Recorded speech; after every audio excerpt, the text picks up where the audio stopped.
I feel like I'm a little more attuned to it now. I had no hearing aids for a while, and just like, what was it, 4 or 5 months ago, got hearing aids, and I'm like, oh, that makes a lot of noise. So that's what that is? Yeah, just hearing aids. Cool. Nothing crazy. So how did that, were you born? No. Okay. No.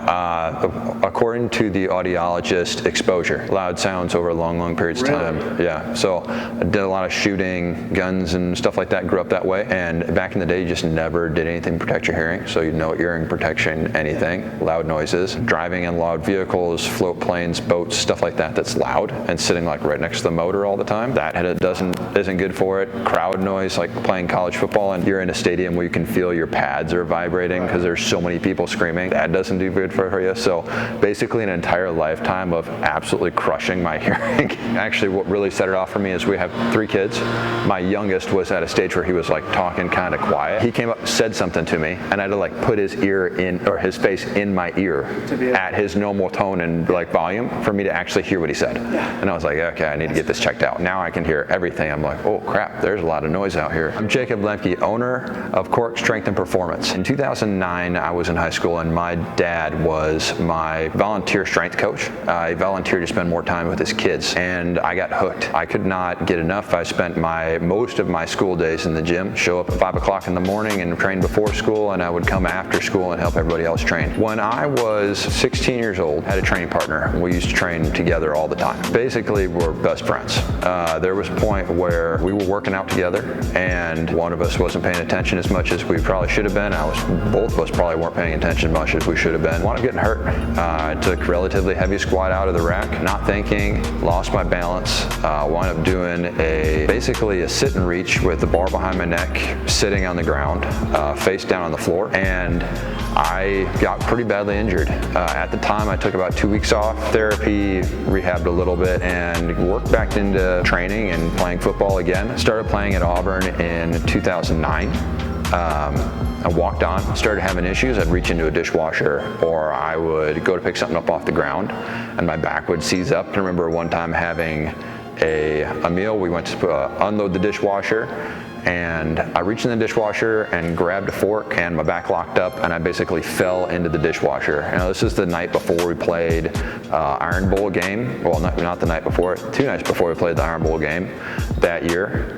We were on a pretty good run, and I was laying on the floor of my apartment, and I could not move. 2 days later, played in the game, felt terrible, worked my way through it, and the problem only kind of got worse from there. After I got done playing football at school, graduated, moved on, tried to play in the NFL a little bit, and had some different opportunities to try out and work in that capacity. One of the things that started rearing its ugly head was that injury. After probably 4 or 5 years out of college, I decided to stop training for the NFL, still working out a little bit, but as I became weaker and had that fall off from school and all the training I had done for the pros, I had lost enough strength that my back really started giving me trouble. At that point, I was working a job where a lot of manual labor, a lot of hours spent in a tractor, a lot of hours working. My back would feel terrible. I got to a point where I could not stand when I would get home from work. I was laying on the floor with my feet up on the couch, trying to get any relief I could, sleeping little pieces at a time. I couldn't hardly roll over in bed. I was miserable,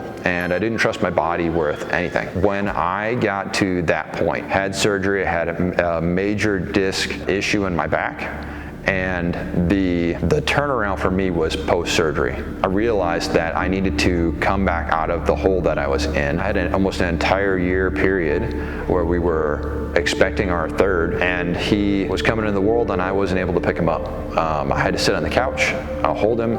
I couldn't carry him around the house, and it was really, really hard. It was probably one of the hardest things I've ever gone through, to sit there and watch the world spin by around you while you can't participate, and watch your kids play around you while you can't do anything with them, and feel helpless. It was at that point I decided that I was going to take my rehab and my therapy into my own hands. I decided I'm going to start training again and building myself back up. That was about 5 years ago now. I feel so much better, I have so much strength.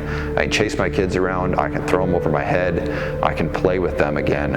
and I don't have to worry about hurting myself. It's amazing to go from a place where you don't trust your body and you can't function and you feel helpless to not having to worry about picking up a fork, not having to worry about throwing your son up over your head and catching him and being in crippling pain. The beauty of what we do is that it doesn't matter if you're 12 years old and trying to figure out how to play sports, or you're 20 years old and trying to keep up your game. If you're a veteran coming home from war and you have no idea what you're doing with your life, or you're beat up and you're trying to make yourself feel better, you could be 65 years old and still trying to compete. As long as you have the goal to get better and improve what you're trying to do in your life, everything that we do is to support you. Our training, our programming, it is all set up to be beneficial and supportive of your life. Everything that we have kind of ties together and creates this amazing family and atmosphere that we have here.